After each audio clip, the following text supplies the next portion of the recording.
L'information s'invite chez vous à travers cette édition récapitulative.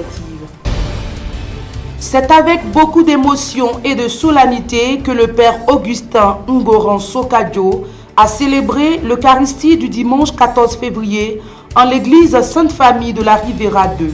Le révérend Père curé Norbert Éric Abécan, les Pères Sylvain Kouassi, ainsi que les religieux et religieuses ont accompagné le Père Augustin en cette festive occasion et confié à Dieu la mission de son serviteur.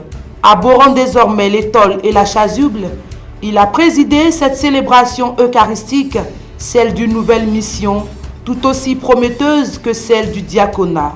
Avant de suivre les tests liturgiques proposés par l'Église en ce 6e dimanche du temps ordinaire, le deuxième vice-président de la paroisse Sainte-Famille, M. Aristide a souhaité la bienvenue à toutes les délégations présentes à cette messe d'action de grâce.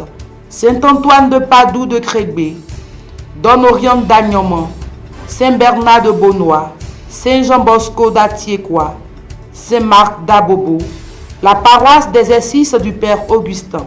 Dans son homélie, le Père Sylvain Kouassi, vicaire de la paroisse Sainte-Famille de la Riviera 2, a insisté sur les exigences dues à l'engagement sacerdotal et a rappelé en particulier qu'en tant que prêtre et missionnaire, le Père Augustin devra s'adonner entièrement au service du peuple famille de Dieu vers lequel il sera envoyé et ne point s'occuper outre mesure d'intérêts autres.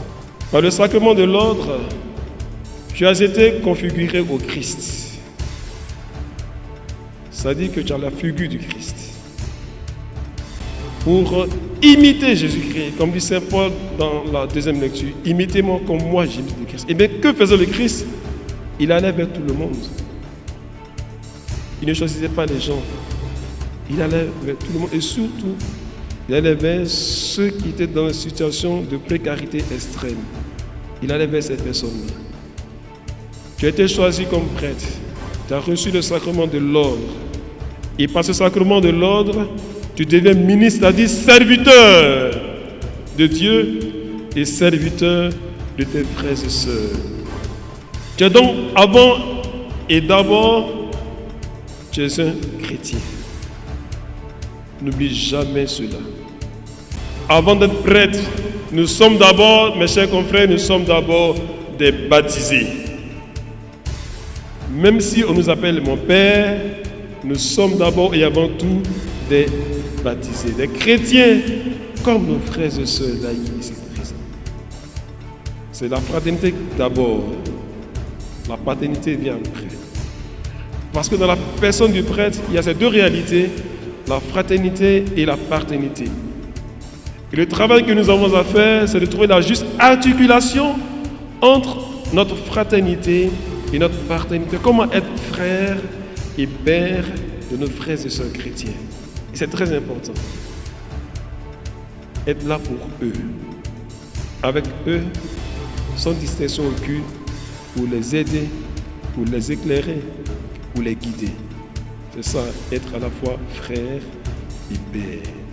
Après avoir présenté l'offrande eucharistique, le Père Augustin Ngoran Sokadjo, célébrant principal, a reçu de la communauté paroissiale ses gestes de générosité. C'est avec une grande joie que le conseil pastoral paroissial et le Père curé lui ont offert de très beaux cadeaux, de splendides chasubles. Tout est grâce, malgré les pleurs et les joies. Avant le mot de remerciement, le Père curé a remercié l'ensemble des prêtres et les fidèles réunis.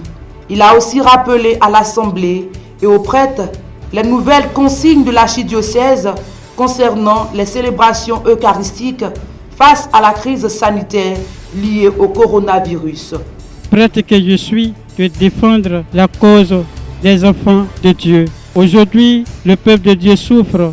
Ils souffrent parce qu'ils ont besoin de Dieu dans leur vie. Le monde est rempli de haine, de jalousie. L'homme n'a plus sa valeur. La valeur de l'homme est bafouée. Mais il faut un serviteur de Dieu pour venir consoler ces personnes. Et c'est ce que j'ai lancé comme défi, d'aller vers mes frères et sœurs, que Dieu, il est Dieu, quelle que soit la situation, il n'abandonne jamais ses enfants. Il te met toujours Dieu, fidèle, amour et miséricorde. Nous venons de célébrer cette messe d'action de grâce de notre frère, Père Augustin. C'est l'occasion pour nous de rendre grâce au Seigneur pour tout ce qu'il a fait dans sa vie, pour tout ce qu'il continuera de faire encore dans sa vie. Le 12 décembre 2020, par les mains de son éminence, Monseigneur Jean-Pierre Cardinal Coutois, archevêque métropolitain d'Abidjan, le Père Augustin Ngoran Sokadjo est fait prêtre de Jésus-Christ. La solennité s'est achevée par un festin dans le strict respect des mesures barrières de lutte contre la Covid-19.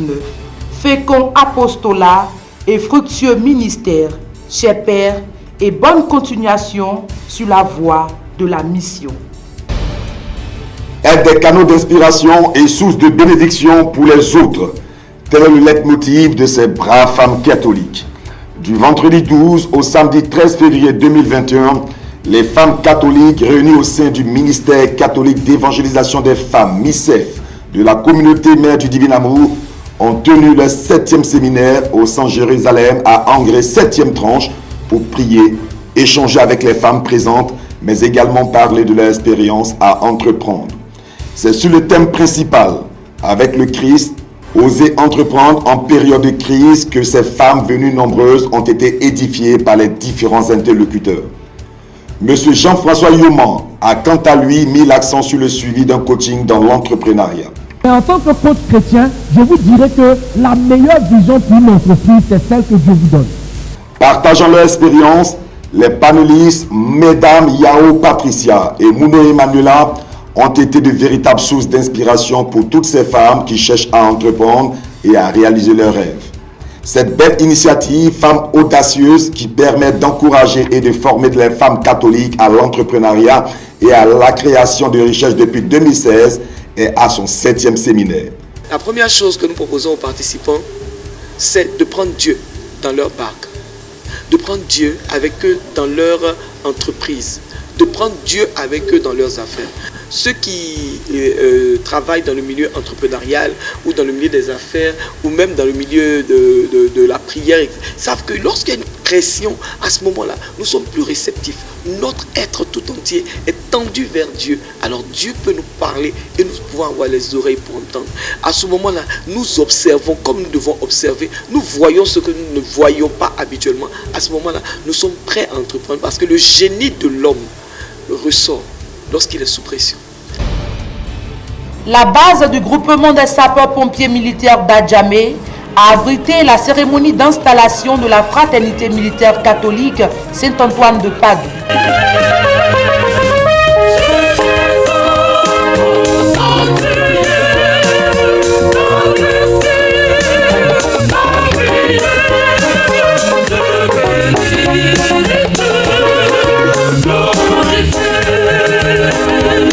Le dimanche 14 février, 6e dimanche du temps ordinaire de l'année liturgique B. La messe célébrée pour l'occasion en ce lieu a suivi son cours normal avec comme particularité les rites d'installation. Lors de l'homélie, le père aumônier Marc Sinclair-Oblé n'a pas manqué de rappeler à l'Assemblée le rôle et la mission des sapeurs-pompiers. Par la suite, s'appuyant sur les textes du jour, il a abordé la question de l'amour.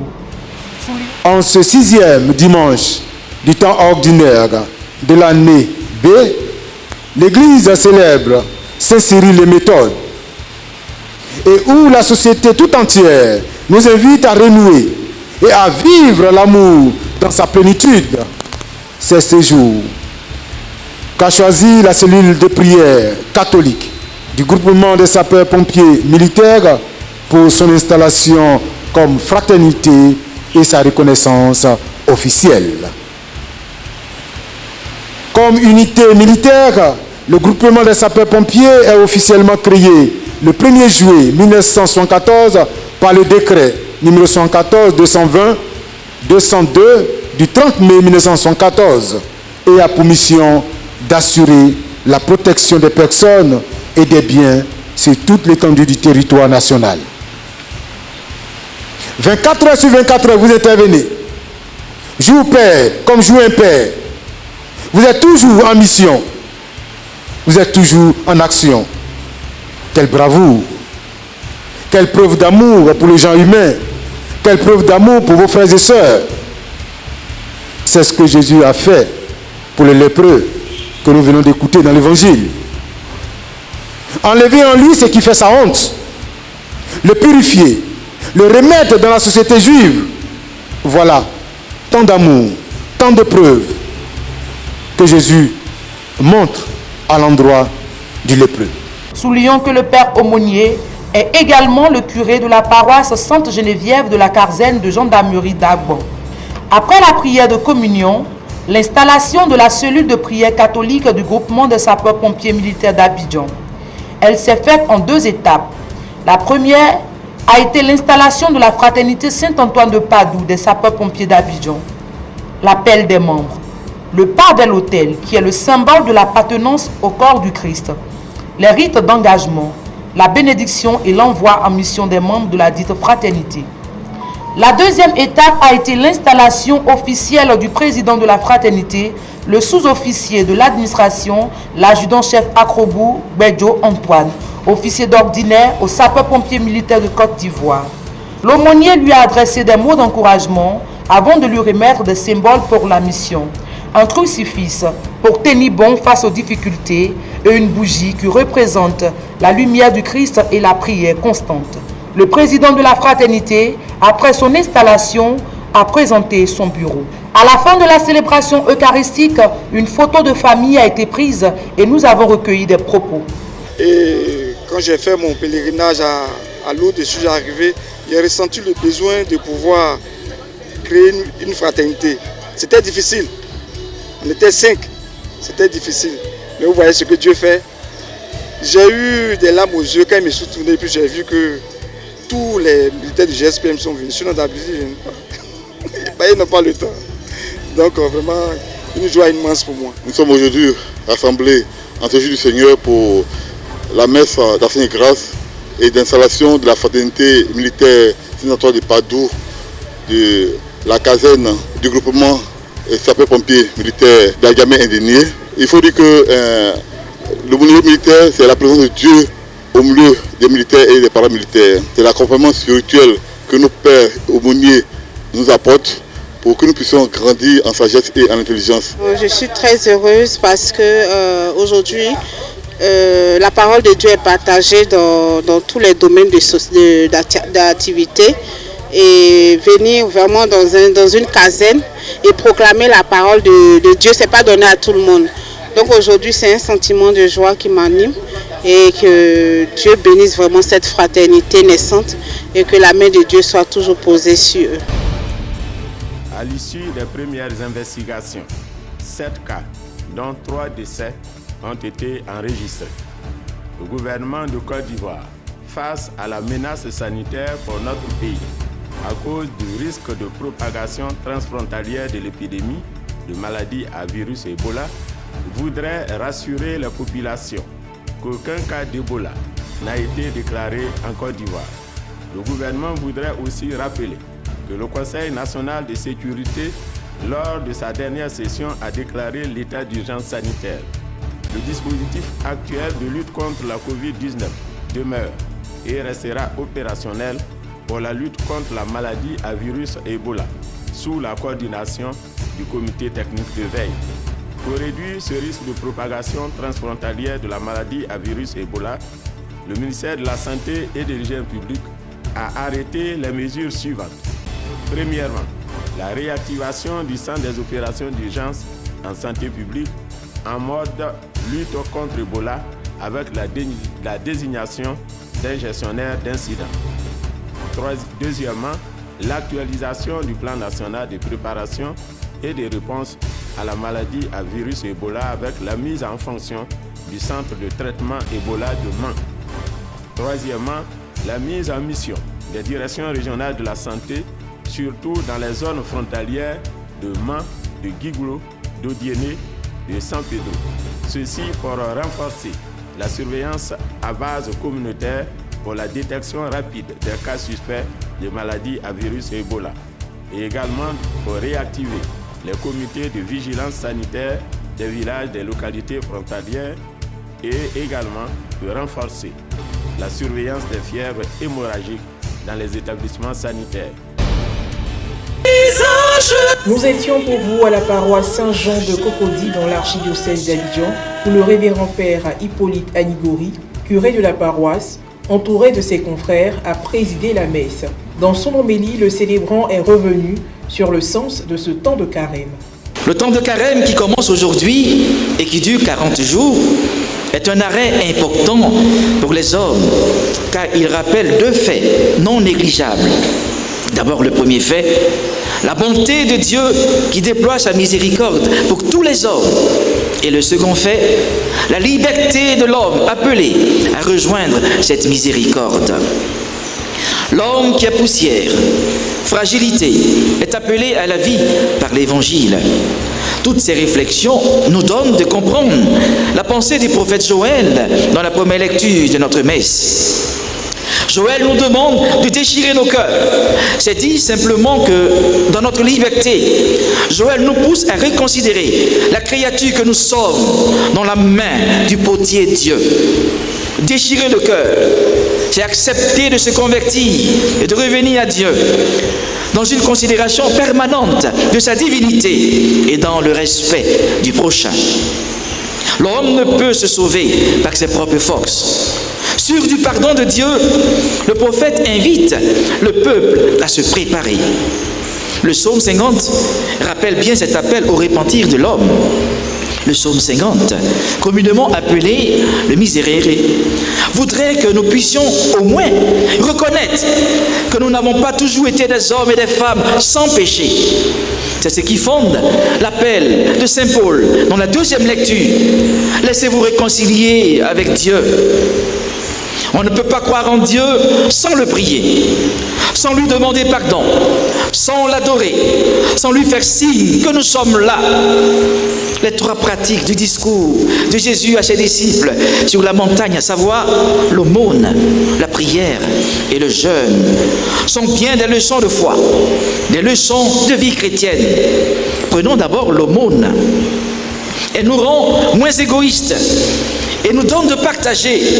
Elle fait de nous des miséricordieux en ouvrant nos cœurs à la pitié, à la misère des autres. C'est dommage, mes frères et mes sœurs. C'est dommage de constater que certains chrétiens aujourd'hui, toujours présents à la messe, que ces chrétiens demeurent fermés aux sollicitations des pauvres, aux sollicitations de leurs églises. Cette année, en raison de la pandémie de coronavirus, les fidèles chrétiens ont reçu les cendres sur la tête au lieu et place du front où elles étaient imposées les années précédentes. Et j'irai vers mon Père, et j'irai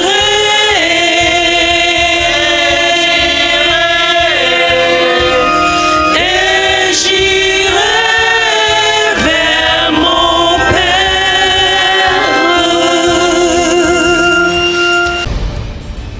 Dieu le Père fit pour moi des merveilles, saint est son nom, extrait de Luc 1, verset 49. Et mon Père est toujours à l'œuvre, et moi aussi je suis à l'œuvre. Extrait de Jean 5, verset 17. C'est autour de ce thème que s'est déroulé ce grand temps de prière, ponctué par plusieurs articulations, en l'occurrence le chapelet.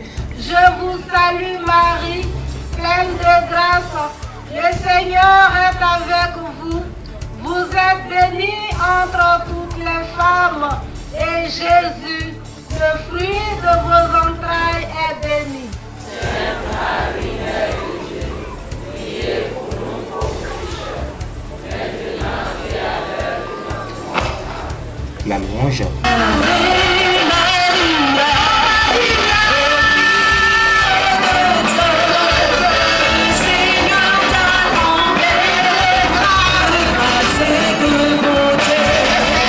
L'enseignement donné par le Père Alain Quadio, administrateur de la paroisse de Zadiaïou. Autant Dieu te donne de voir et tu ne le bénis pas. Il te donne d'entendre et tu ne le bénis pas. Il te donne de marcher et tu ne le bénis pas. Je le dis souvent, la nourriture même qu'on met dans notre bouche là, c'est Dieu qui met la nourriture dans notre bouche. Parce qu'il va arriver à un moment ou même pour soulever ton bras, pour mettre une nourriture dans ta bouche, là, tu ne pourras pas. Tu ne pourras pas. Donc bénis le Seigneur, bénis ton Dieu, bénis-le, bénis-le, bénis-le pour tout ce qu'il réalise pour toi. Trop de merveilles dans ta vie. Il réalise des merveilles dans ta vie. Et le diable a fermé tes yeux là-dessus pour ne pas voir cela. Et il te montre seulement la seule chose que tu demandes et puis là, il ne te donne pas. Alléluia. Et tu ouvres la bouche pour dire, Dieu m'a oublié. Dieu ne pense pas à moi. Dieu ne fait rien pour moi. Bénis le Seigneur pour tout ce qu'il fait. Parce que le cœur qui bat. Et la Sainte Messe, sommet de toute prière, officiée par le Père Jules Fego, recteur du sanctuaire. Un extrait de son homélie. Jésus devant la misère des hommes, Jésus devant la maladie, la souffrance, Jésus devant toutes sortes de difficultés, d'infirmités, a pris des compassions sur la mise au monde. Retournement de ses enfants. Et à partir de cet instant, il ne peut pas réagir. Et ici, Jésus réagit. Il dit, ils sont là avec moi depuis 3 jours déjà. Ils n'ont rien à manger. Si je les renvoie en jeûne, d'autres vont défaillir en chemin. Il faut faire quelque chose. Et ses disciples disent, ce n'est pas possible. Ils sont très nombreux. On ne peut rien faire. Jésus leur dit, qu'est-ce que vous avez? Et il dit simplement, nous avons 7 pains. Et Jésus va ordonner simplement à la foule de s'asseoir, prendre les pains et rendre grâce. Deuxième mot, rendre grâce. Action de grâce. C'est le meilleur mot qui existe dans la Bible. Et Dieu merci. Dieu lui-même a fait concorder l'essentiel de notre prière à l'action de grâce, Eucharistie. Soulignons que ce grand rassemblement de prière a aussi été marqué par le partage de témoignages. Dieu, il est Dieu. C'est lui qui nous a fait et il nous connaît. Et il connaît nos intentions, alors on ne va pas se bousculer. On l'écoute très bien. Quand il va passer, on va déposer le très saint sacrement et nous allons accompagner le très saint sacrement avec le témoignage que nous attendions. Et c'est avec ça qu'il va y avoir des témoignages. Tu sais, le Seigneur a déjà fait beaucoup de bonnes choses, des grandes choses, des choses merveilleuses, des guérisons, des délivrances. Tout ce dont nous avions besoin, élévation spirituelle et sociale. Aujourd'hui, parce que nous avons célébré Dieu Père, des choses extraordinaires se produiront dans notre vie. Le temps de carême, disons le carême chrétien, est ce temps de préparation à Pâques, à la célébration de la Pâques. Donc 40 jours, comme le Christ dans le désert, pour nous préparer à vivre pleinement la résurrection de notre Seigneur Jésus-Christ. Et je voudrais aussi profiter pour préciser que ce carême nous met dans une dynamique de préparation à la vie même de Dieu. Comment est-ce que, comme enfants, comme fils, filles de Dieu, nous sommes appelés à rentrer dans la vie de communion avec Dieu et pour cela, il nous donne des éléments pendant ce temps pour apprendre à vivre de sa vie. Quels sont ces éléments qui nous aident à vivre comme Dieu, à vivre à la manière de Dieu, à vivre dans, je pourrais dire, la qualité de relation que Dieu nous propose? C'est, premièrement, de vivre une vie de prière. Ensuite, de vivre une vie de jeûne. Et enfin, une vie de partage. Ces 3 éléments ne sont pas en principe simplement des obligations. Parce que pour nous, chrétiens, habituellement, qu'est-ce qui se passe? Pendant le temps de carême, nous prenons des résolutions au sens de nous imposer une certaine loi à vivre pendant 40 jours. Et passé les 40 jours, nous revenons à une vie ordinaire, une vie parfois sans engagement, Or, le carême, c'est comme dit Saint Paul, un entraînement. Un entraînement de ce que doit être notre vie au quotidien. Une vie au quotidien qui n'est pas une vie d'une superposition de lois à vivre, mais d'une manière voulue par Dieu d'entrer en relation avec lui, avec les autres et avec nous-mêmes. Une vie où nous apprenons finalement à rentrer dans la dynamique relationnelle voulue par le Dieu révélé en Jésus-Christ. Ce temps de carême, si nous avons compris son sens théologique, c'est-à-dire celui d'entrer dans une relation de qualité avec Dieu, cela implique donc que nous puissions, d'une part, prier pendant ce temps de carême, que nous puissions partager ce que nous avons et ensuite prendre des temps de jeûne, mais sans que cela ne soit des obligations. J'insiste parce que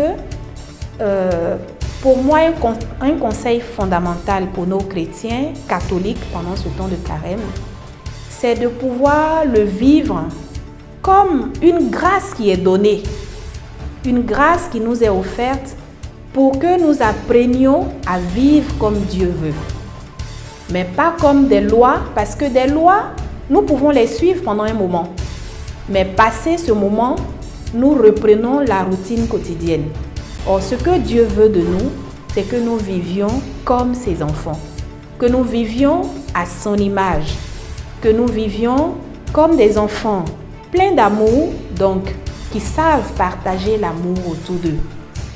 Des enfants pleins de pardon, c'est-à-dire des enfants qui ont reçu le pardon et la grâce du pardon de Dieu et qui savent en retour communiquer ce pardon autour d'eux. Des enfants pleins de charité, pleins de bonté, qui reçoivent et qui donnent. Parce qu'en réalité, nous ne donnons que ce que nous avons reçu. Et ce que nous avons reçu en grâce et en bénédiction, c'est bien sûr la vie de Dieu. Donc que ce temps de carême soit un moment aussi favorable pour communiquer cette vie de Dieu avec notre environnement, notre entourage, notre prochain. Nous commençons le chemin du carême. Il s'ouvre par les paroles du prophète Joël qui indiquent la direction à suivre.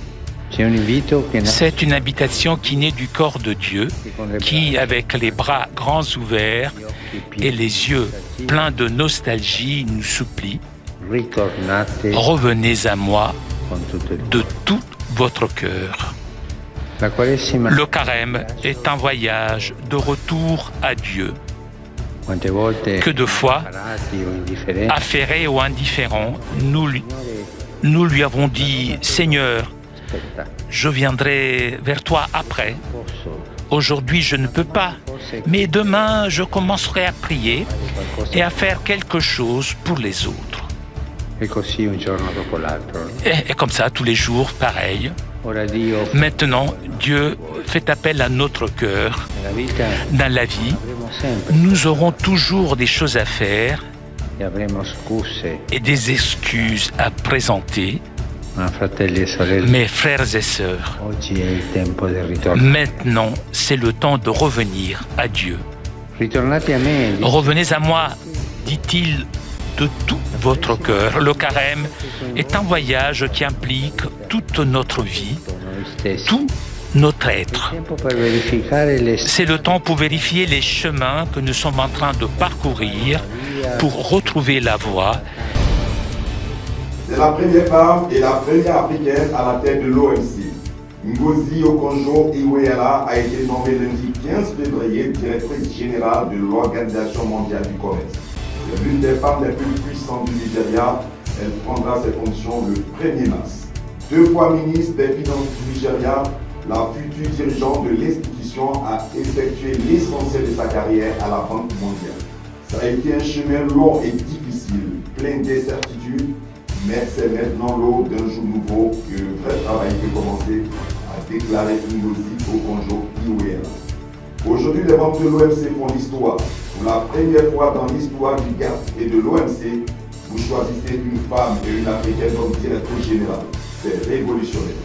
La présidente de la Commission européenne, Ursula von der Leyen, a salué un moment historique pour le monde entier et s'est dit heureuse de voir une femme d'Afrique prendre la tête de l'OMC. Brièvement chef de la diplomatie au Nigeria, la future directrice générale de l'OMC est très respectée dans son pays. Économiste chevronnée, elle a étudié dans 2 universités américaines prestigieuses, le MIT et Harvard. Elle va succéder au président Roberto Acevedo. Libérale convaincue, elle souhaite lutter contre le protectionnisme et le nationalisme et abaisser les barrières douanières. Une façon, selon elle, d'améliorer l'offre de vaccins dans le monde. Le secrétariat de la Conférence des évêques catholiques de Côte d'Ivoire, dans un communiqué publié le 18 février dernier, a annoncé que le révérend père Félix Nyenanchini Koulibaly a été élu administrateur du diocèse de Katiola à l'issue d'un scrutin conformément aux dispositions canoniques. Le père Félix Koulibaly, spécialiste en droit canonique, était jusque-là vicaire général et curé de la cathédrale Sainte-Jeanne d'Arc de Katiola. Il lui revient désormais la gestion du diocèse de Katiola en attendant la nomination par le pape d'un nouveau pasteur pour ce diocèse du nord de la Côte d'Ivoire. Conformément au canon 418 du Code de droit canonique, le siège épiscopal de Katiola est devenu vacant depuis le 14 février 2021, date de la prise de possession canonique du diocèse de Korogo par son Excellence Monseigneur Ignace Bessi Dogo, précédemment évêque du diocèse de Katiola. Dans l'Église catholique, un administrateur diocésain est un prêtre choisi pour gérer temporairement un diocèse attendant une nomination d'évêque. Il est élu par le collège des consulteurs lors d'un vote organisé par les canons 165 à 178. Constitué dans tous les diocèses catholiques, le collège des consulteurs est un organe consultatif qui émane uniquement du conseil presbytéral. Il est composé d'un groupe de prêtres désignés par l'évêque parmi les membres élus du conseil presbytéral. La principale fonction de ce collège, désigné pour 5 ans, est d'assurer le plus rapidement possible la continuité du gouvernement dans l'église locale par l'élection de l'administrateur diocésain en cas de vacance du siège épiscopal. L'administrateur diocésain doit être élu dans les 8 jours qui suivent la réception de la nouvelle de la vacance du siège épiscopal, selon le canon 421. En plus du siège épiscopal de Katiola, 2 autres diocèses ivoiriens n'ont pas d'évêque. Il s'agit du diocèse de Yamoussoukro, vacant depuis avril 2018, et le diocèse d'Odiéné, vacant depuis mai 2019. Ces diocèses sont gérés par des administrateurs apostoliques qui, à la différence de l'administrateur diocésain, sont nommés pour cette fonction par le pape. Depuis le mercredi 17 février dernier, les fidèles chrétiens catholiques sont entrés dans le temps de carême avec l'imposition des cendres. La paroisse Saint-Joseph de Niakara dans le diocèse de Katiola a respecté la tradition du début de ce temps de prière, de jeûne, d'aumône, mais aussi de pénitence. Le père Louis Bernard Tebi a officié la messe du mercredi des cendres en présence de nombreux fidèles, soulignant que le symbole des cendres évoque globalement la représentation du péché et la fragilité de l'être. Dans de nombreuses nations, des conditions strictes de fermeture sont encore en vigueur, ce qui rend impossible la présence des fidèles à l'église, tandis que dans d'autres, une vie culturelle la plus normale est reprise, a révélé une note signée par le cardinal Robert Sarah, préfet de la Congrégation pour le culte divin et la discipline des sacrements, et son secrétaire, Monseigneur Arthur Roche. En raison du contexte encore marqué par la pandémie du Covid-19, cette nouvelle note se réfère principalement au décret émis le 25 mars 2020 qui proposait des lignes directrices pour les célébrations de la Semaine Sainte en tenant compte des contraintes liées au coronavirus. Toujours selon cette note, ce prononcé est également valable cette année. La relecture de ce décret s'avère nécessaire en vue Des décisions que les évêques devront prendre concernant les prochaines célébrations pascales dans la situation particulière de leur pays. L'évêque, en tant que modérateur de la vie liturgique dans son Église, est appelé à prendre des décisions prudentes afin que les célébrations liturgiques se déroulent de manière fructueuse pour le peuple de Dieu et pour le bien des âmes qui lui sont confiées, dans le respect de la sauvegarde de la santé et de ce qui est prescrit par les autorités responsables du bien commun, explique la note avant d'ajouter quelques points aux recommandations déjà émises l'année dernière. L'utilisation des médias sociaux a grandement aidé les pasteurs à offrir un soutien et une proximité à leur communauté pendant la pandémie. Outre les résultats positifs, des aspects problématiques ont également été observés. Pour les célébrations de la Semaine Sainte, il est suggéré de faciliter et de privilégier la couverture médiatique des célébrations présidées par l'évêque en encourageant les fidèles qui ne peuvent pas se rendre dans leur propre église à suivre les célébrations diocésaines en signe d'unité. Dans toutes les célébrations, en accord avec la conférence épiscopale, il convient de prêter attention à certains moments et gestes particuliers en tenant dûment compte des exigences de la santé. Confère la lettre du cardinal préfet au président des conférences épiscopales, revenons avec la joie à l'Eucharistie, du 15 août 2020, numéro 432/20. La messe chrismale peut être célébrée un autre jour plus approprié si nécessaire. Il convient qu'une représentation significative de pasteurs, de ministres et de fidèles y participe. Pour les célébrations du dimanche des Rameaux, du jeudi saint, du vendredi saint et de la vigile pascale, les indications de l'année dernière s'appliquent. Nous encourageons la préparation de feuillets appropriés pour la prière familiale et personnelle, en mettant également en valeur certaines parties de la liturgie des heures. La congrégation pour le culte divin et la discipline des sacrements se dit enfin consciente que les décisions prises n'ont toujours pas été faciles à accepter pour les pasteurs et les fidèles laïcs. Mais elle remercie les évêques et les conférences épiscopales pour leur réponse pastorale durant la pandémie.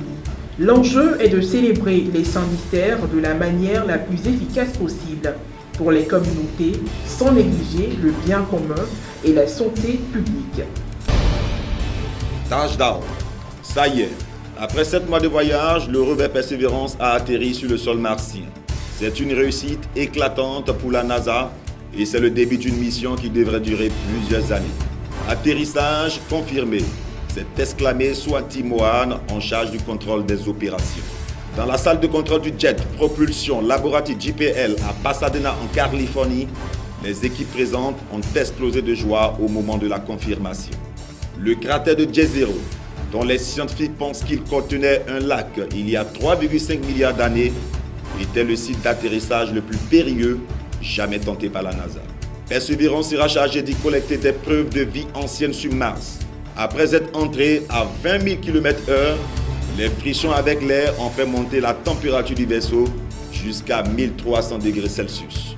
Depuis le premier engin, en 1997, tous les rovers qui se sont posés sur Mars sont américains. L'un d'eux, Curiosity, est toujours en activité sur la planète rouge, mais à un autre endroit. Les premiers prélèvements de roches par Persévérance devraient commencer cet été.